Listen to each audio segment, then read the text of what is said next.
আলিফ জবরা বা জবর বা তা জবর তা আলিফ জবরা বা জবর বা তা জবর তা আলিফ জবরা বা জবর বা তা। কি ব্যাপার আনোয়ার, আরিফ তো পড়তেছে, তুমি না পড়ে কি চিন্তা করতেছো? হুজুর, আমি তো ছোটখাটো একটা ব্যবসা করি, আপনি আমাকে আজকে তাড়াতাড়ি ছুটি দিবেন, আমি কালেকশন করব। ও আচ্ছা, ভালো কথা, ব্যবসা তো হালাল জিনিস। তা তুমি কি ব্যবসা করো বলো দেখি? হুজুর, আমি টাকা দিয়ে মানুষকে সাহায্য করি, আমাকে আসলও দেয়, তার থেকে কিছু আমাকে হাদিয়াও দেয়। আস্তাগফিরুল্লাহ, আনোয়ার তুমি এই বয়সে সুদ খাও? জি হুজুর, আমি বই কেনার জন্য এর কাছে টাকা চাইছিলাম, ও আমার কাছে সুদ চায়। হ্যাঁ, তুমি চুপ থাকো।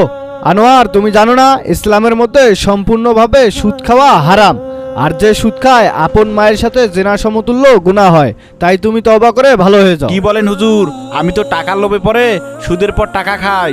আমি আজ থেকে তওবা করলাম, আমি আর কোনোদিন সুদের পর টাকা খাবো না। আপনারা সুদের পর টাকা নেবেন না, সুদও খাবেন না। ভিডিওটি ভালো লাগলে একটি লাইক করুন।